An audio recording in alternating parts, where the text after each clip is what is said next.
Sejam bem-vindos. Meu nome é Fabiano. Hoje vamos falar sobre lógica de programação. Vamos começar, né, a falar sobre lógica de programação em JavaScript. Então, a ideia aqui do vídeo é começar, né, devagarinho ali a mostrar como é que funciona a programação em JavaScript, né, o princípio básico para os alunos que estão começando agora. E se você gostar do vídeo, né, gostou aí da explicação, se inscreva e dá o like aí, galera. Vamos pro vídeo. Bem, galera, para começar nossos trabalhos aqui com JavaScript, vamos abrir o nosso Visual Studio Code, né? Para baixar e instalar o Visual Studio Code, nós temos que ir no Google, né? Vamos abrir aqui o Google e faz uma busca com VS Code. O que é o VS Code? VS Code é uma ideia, né? Uma interface de desenvolvimento que nós usamos para criar códigos de programação. Então, muitas empresas usam o Visual Studio Code como uma ferramenta padrão. Então, quem começa na programação hoje, vale a pena se habituar com ela.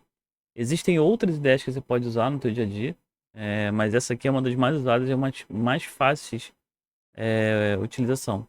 Porque basicamente ela é um grande bloco de notas melhorado. Então você pode vir no Visual Studio Code, no site, fazer aqui o download dele na versão do sistema que você está utilizando, no caso Windows, Linux. Como eu uso Linux, né, ele me sugeriu aqui o Debian.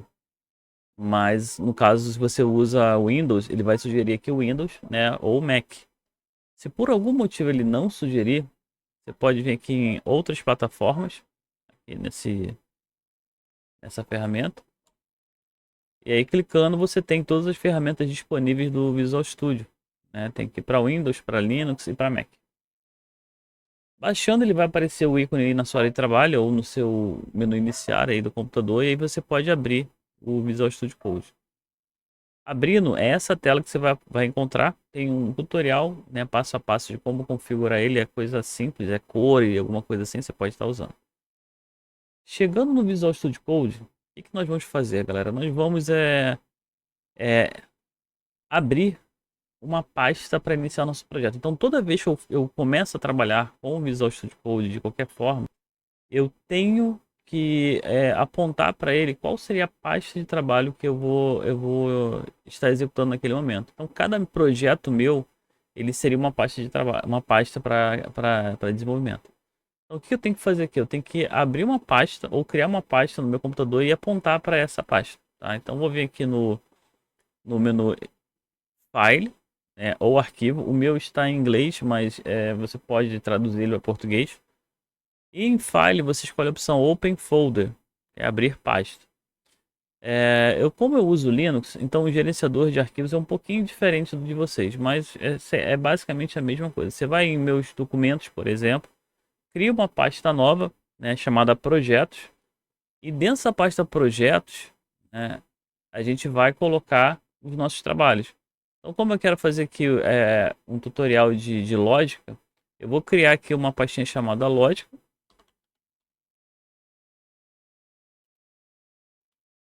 Lógica JS. Eu vou criar e eu vou salvar meu projeto nessa pasta, né? Então, selecionando e abrindo a pasta, eu clico em abrir. O que vai acontecer? O sistema vai ser recarregado. Ele vai recarregar todo o sistema e na sequência ele já aparece aqui a pasta Lógica JS sendo exibida aqui no nosso Visual Studio Code, ok? O próximo passo seria você começar a criar os arquivos do teu sistema, né, do teu projeto. Como a gente vai trabalhar com exercícios de JavaScript, eu teria que salvar os arquivos em JavaScript. Mas, a princípio, como a gente quer visualizar esses arquivos, quer ver o resultado de uma forma mais rápida, eu vou criar arquivos HTML e dentro desses arquivos HTML eu vou chamar o JavaScript. Por quê? Porque o JavaScript ele é uma linguagem que ela é compilada, né, que ela é lida pelo navegador e o navegador executa esse script, né, executa esse código, esse texto e mostra para o usuário através, né, o navegador web. Então, se eu crio uma página web, coloco ali o JavaScript, ele executa esse código para mim. Tá? Então, o próximo passo é que eu vou criar um novo arquivo, criar aqui um arquivo novo. E nesse arquivo eu tenho que dar um nome, né? Todo arquivo você tem que nomear ele. E ao nomear, você tem que tomar cuidado com algumas coisas. Por exemplo, você não pode colocar acento, não pode começar espaços, né? Não é recomendado você colocar isso. O Windows, ele até aceita, né? Você fazer essa questão de espaços, números, acentuação. Só que a gente está trabalhando com o sistema web. O sistema web, ele tem um problema de... problema não, ele tem uma característica que ele roda em sistemas geralmente Linux. E o Linux, ele diferencia letras maiúsculas, minúsculas com acentuação. Isso pode gerar um problema para os nossos projetos futuros. Então a gente já tem que começar a se acostumar a colocar os arquivos com o nome correto, né? As pastas com o nome correto, tá?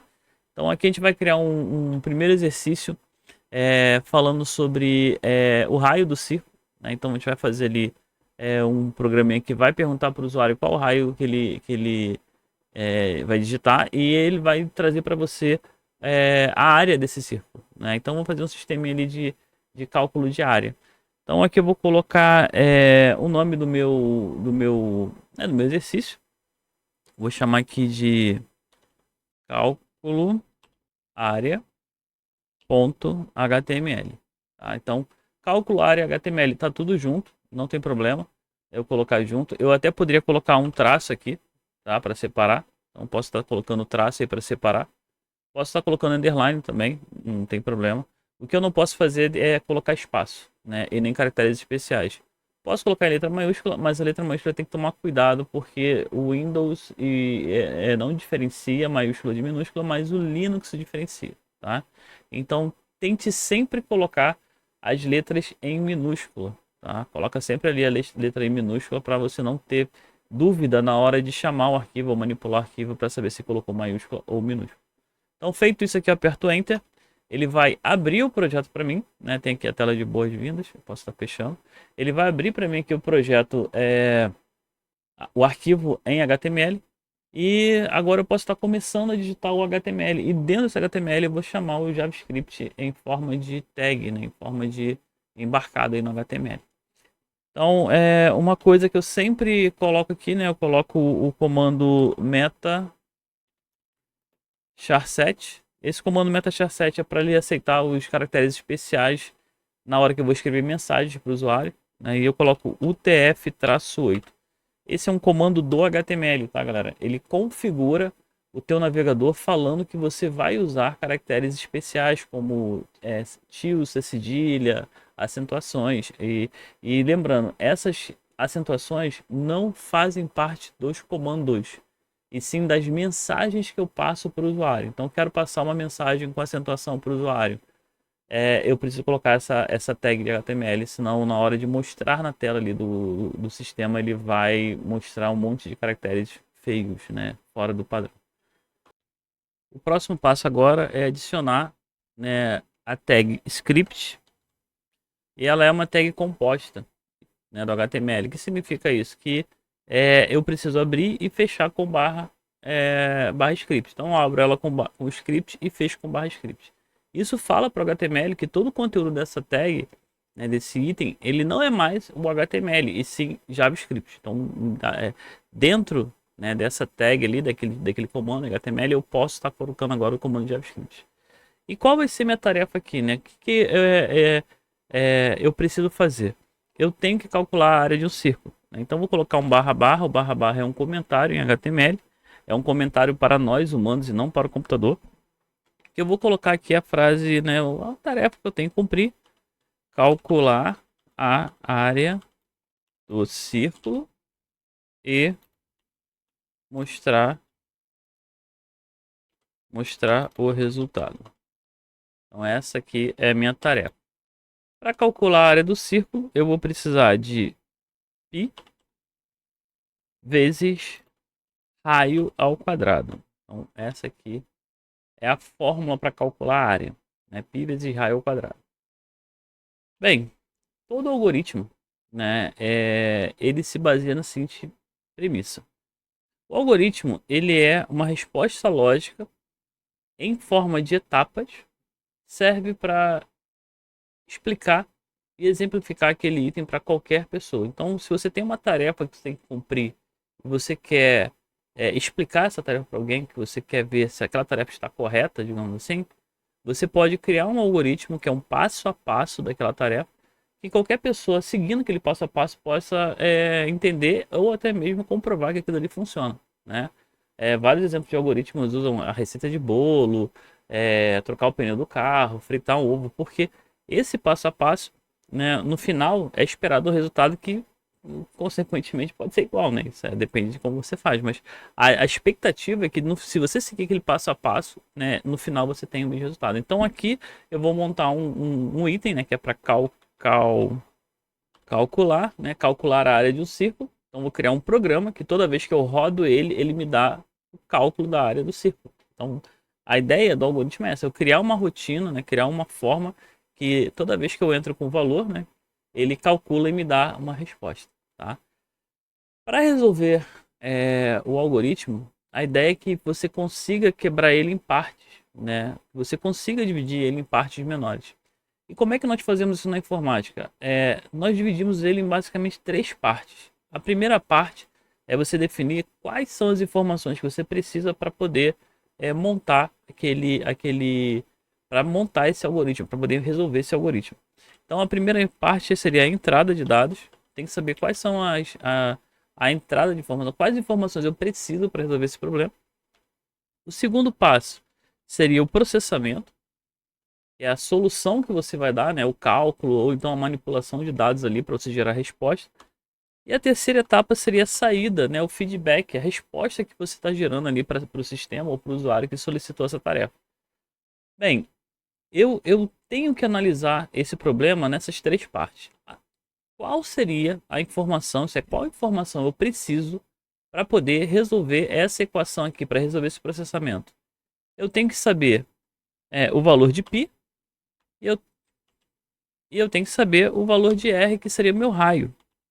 Então eu tenho que saber esses dois valores, né? Eu tenho que descobrir esses dois valores. Eu preciso desses dois valores para poder colocar na minha equação e gerar a resposta. Então toda vez que eu preciso de um valor e esse valor tem que ser colocado dentro da memória do computador, eu vou ter que criar variáveis, né? Então o que é uma variável? Variável é um espaço na memória do computador que você cria, né, que você pede para o computador criar, e ele coloca nesse espaço o valor que você quer manipular. Só que para ele saber aonde está isso na memória do computador, você tem que dar um nome para essa variável, né? Você pode chamar de qualquer nome, né? Pode chamar de rapadura, feijoada, goiabada. Só que você tem que tomar um cuidado, porque a variável ela deve representar o seu conteúdo. Então os nomes que eu dou para a variável são os nomes que representam o conteúdo dela.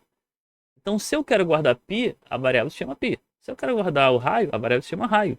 E assim você consegue criar uma relação entre o conteúdo e a variável. A variável do tipo raio, a variável guarda um raio, assim vai. E para criar isso no JavaScript, nós usamos o comando let. Então se eu quero criar uma variável que guarde o valor de π, eu vou vir aqui, né, nessa linha 6 aqui, no meu código, poderia ser em qualquer linha, coloco o comando let e chamo aqui de π, né, pi, e falo qual é o valor dela. Para isso eu coloco o sinal de igual, 3.14. Tá? Eu estou arredondando aqui, tá, galera? Eu sei que π tem mais casas ali, mas eu estou arredondando para ficar mais fácil. É o que eu lembro também, né? 3.14. E o que acontece? Esse sinal aqui, todo mundo enxerga ele como igual, mas na informática ele se chama recebe, ou é atribuição. O que significa isso? Eu estou falando que esse 3.14 ele vai ser atribuído, ele vai ser adicionado, né? Ele vai ser enviado para dentro da variável π. Então ele vai criar o espaço da memória, né? Lá na memória, imagina um monte de bloquinhos ali, né? Um monte de quadradinhos. E aí ele vai pegar um desses quadradinhos ali e falar, olha só, esse quadradinho eu vou chamar ele de π e vou colocar o 3.14 ali dentro dele, tá? Então isso aqui não é uma igualdade, tá? É um sinal de receba, né? Receba, né? O item aí do carrinho, tá? Aí, como eu fiz aqui em π, eu vou fazer também no raio. Eu vou criar aqui um let raio, que ele vai receber um valor. O let raio recebe um valor que eu vou chamar aqui de 6, por exemplo. Tá falando que ali o raio tem 6 de alguma coisa, 6 metros, 6 centímetros, aí vai depender, né, de quem estiver interpretando ali o problema. Então é como se eu tivesse passado para ele o valor de 3.14 para a memória lá de π, né, e 6 para a memória da variável né, raio ali no computador. Então, eu já sei quais são os valores, eu já sei representar esses valores no meu computador. Então, um valor virou a variável π e o outro valor virou a variável raio. Beleza, agora eu tenho que partir para o processamento. Isso é, eu tenho que fazer essa conta, né, para poder gerar uma resposta para o usuário. Né, porque a ideia é que eu responda o enunciado. E qual é o processamento? O processamento seria a fórmula, né, que é π vezes raio ao quadrado. E aí, como é que eu faço isso? Eu tenho que transformar essa fórmula aqui em uma fórmula que faça sentido para o computador. Então, para isso, né, eu vou fazer o seguinte: eu vou colocar aqui π. Quando eu coloco π aqui, ele sabe que a palavra π equivale à variável que eu criei lá em cima. Então, quando eu crio uma variável, todo momento que eu chamo ela, né, que eu coloco o nome dela, eu falo para o computador usar o valor daquela variável. Então, quando ele chega nessa linha, ele vai usar o 3.14. Então, fala aqui, ó, π, né, que é o 3.14. Para multiplicar na informática, na computação, a gente usa o operador matemático, que é o asterisco. Então, o asterisco equivale a uma multiplicação. Vou colocar o parênteses, tá? E dentro do parênteses eu vou colocar o que? A exponenciação, que seria o π vezes π ao quadrado, ou raio ao quadrado. Nesse caso aqui, o raio é minha variável raio. Né? Aqui na fórmula está como R, mas aqui seria minha variável raio. Por que raio? Porque raio é o valor do raio que o usuário digitou, né? O valor do raio que está na memória do computador. Só que ele tem que ser ao quadrado. E eu sei que quando o número está ao quadrado, é ele vezes ele, né? Que é raio vezes raio. Então eu posso botar raio, asterisco, raio. Então o que eu fiz? Eu interpretei essa fórmula que eu estou acostumado, né? A fórmula do cálculo da área do raio. Que eu estou acostumado a fazer ali na calculadora, por exemplo, ou no Excel. Eu transformei ela em uma forma que o computador consiga entender. Tá? Só que isso aqui vai me gerar uma resposta. Ele vai calcular isso e vai me dar uma resposta. Então como é que eu faço para poder manipular essa resposta? Toda vez que ele gera um valor, que ele faz um cálculo, alguma atribuição, algum processamento, ele tende a gerar uma resposta para passar para que você possa manipular depois. Então ele vai gerar para mim a área e eu vou poder pegar essa área e manipulá-la depois. Então para poder pegar essa resposta, que seria a área, eu vou criar uma variável chamada área que recebe o π vezes raio vezes raio. Tá? Isso é, ele vai calcular os valores, ele vai fazer o cálculo ali da nossa expressão. E assim que terminar esse cálculo, ele vai colocar isso dentro da área. Então a área, nessa linha 10 aqui do meu programa, ela vai valer, né, ela vai ter o valor da área calculada já. Tá? Então, esse aqui seria meu processamento. E a saída seria a mensagem que você mostra para o usuário. Porque se eu parar o programa aqui agora, a informação fica na memória do computador e ninguém vê nada. Eu tenho que mostrar isso na tela para o usuário, para que ele possa estar visualizando se realmente foi feito o cálculo ou não. Né? Então, para isso, eu vou usar uma função chamada log, né? console.log. Console.log. Essa função console.log, ela escreve numa área, uma área de console do nosso projeto. Não é uma área que vai mostrar para o usuário, na verdade, ela vai mostrar mais para o programador, mas é uma forma de validar essa informação, tá? E aqui eu vou colocar a palavra área. O que eu estou falando para ele? Eu estou falando, olha só, você calculou a área e agora eu quero que você me mostre essa área. Tá? Você vai lá e mostre essa área aí para o usuário. Beleza, terminei meu programa. Vamos testar. Já fiz todas o processamento, todas as etapas, né, de processamento, de entrada, de saída. Eu cumpri ali o que ele pediu, né, para poder mostrar o resultado. Eu fiz o cálculo. E agora eu vou ter que fazer o quê? Eu vou ter que rodar o programa. Para rodar esse programa, eu tenho que salvar ele, né? Vou dar aqui um Ctrl S. Ou vou lá no File, escolher a opção Save. Ele salva ali o meu projeto. E agora para rodar você vai usar o debug do Chrome, o debug do Visual Studio Code. Por quê, galera? Eu poderia abrir esse arquivo no Chrome. Então vou lá, clico no arquivo, ele já funciona. Tá? Porque isso aqui é um arquivo HTML. Então todo arquivo HTML ele vai abrir pelo navegador. Mas aqui no VS Code, né, ele tem uma ferramenta que é o debug, que é esse cara aqui, ó, o terceiro item aqui do nosso menu lateral.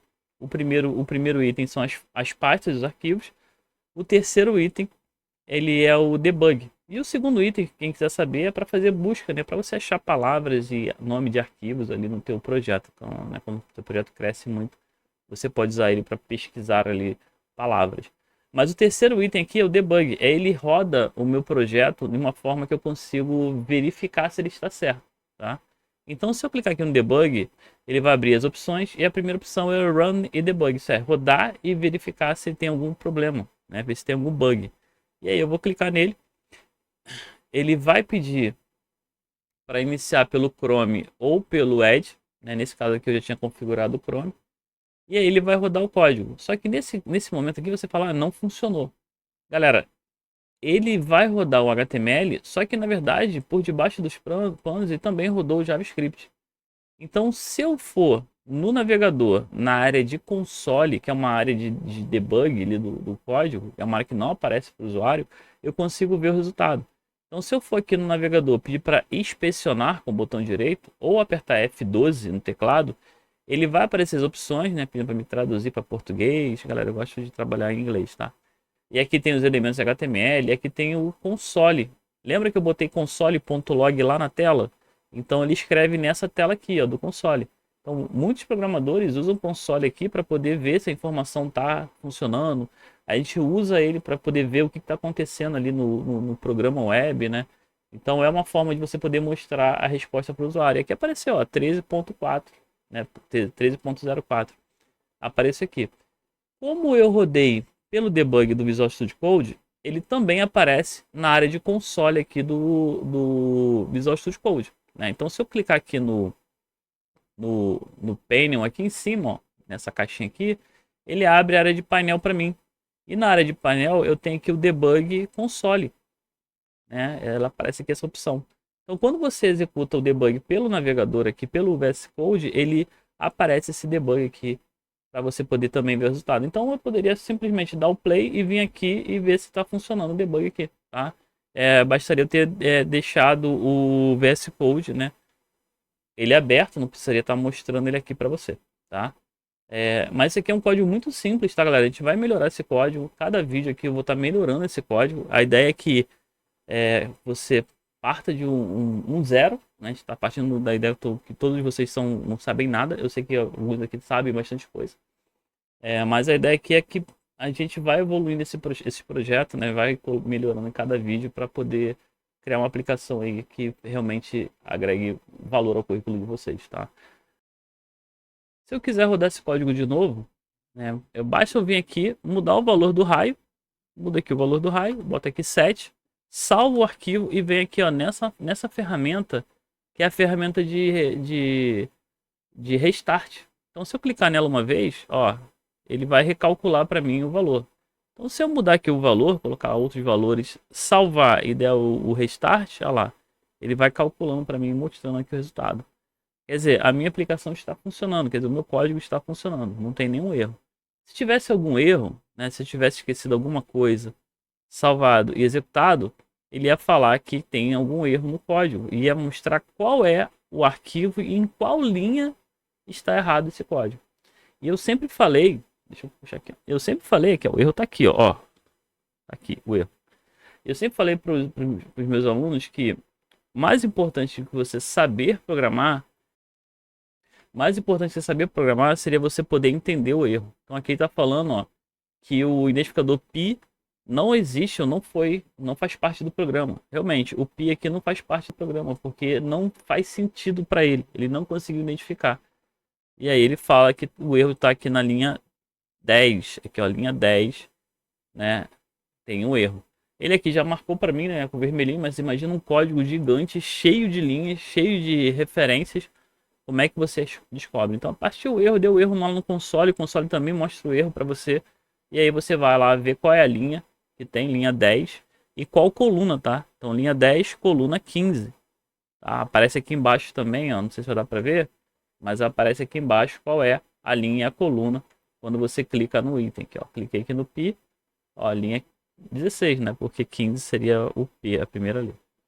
Tá, galera? Então, se você estiver executando aí, testando aí, vendo ali, muitas das vezes você começa a digitar, você, né, digita errado, então esquece alguma coisa, vai dar erro. Não se preocupa, deu erro, ver o que está errado, aonde o erro aconteceu no console, e aí você vai lá e corrige esse erro, né? Acerta o erro, salva o arquivo e roda novamente.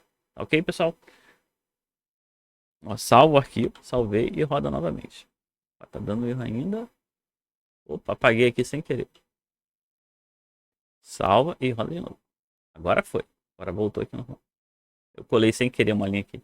Então toda vez que der problema, né, você salva ali, acerta o item, salva e pede para dar o start.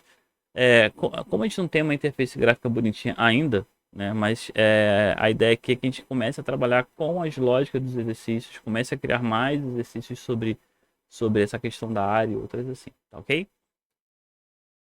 Nesse vídeo vimos um pouquinho ali sobre como começar nossos exercícios em lógica, né? A gente vai começar a manipular eles aí no decorrer dos vídeos. Falamos também sobre o VS Code, né? Sobre a IDE, né? Como instalar ela, como startar ali um arquivo ali em HTML com JavaScript. E se você gostou, né? Curte aí o vídeo, se inscreva no canal e obrigado por ter assistido até aqui. Vejo vocês no próximo vídeo.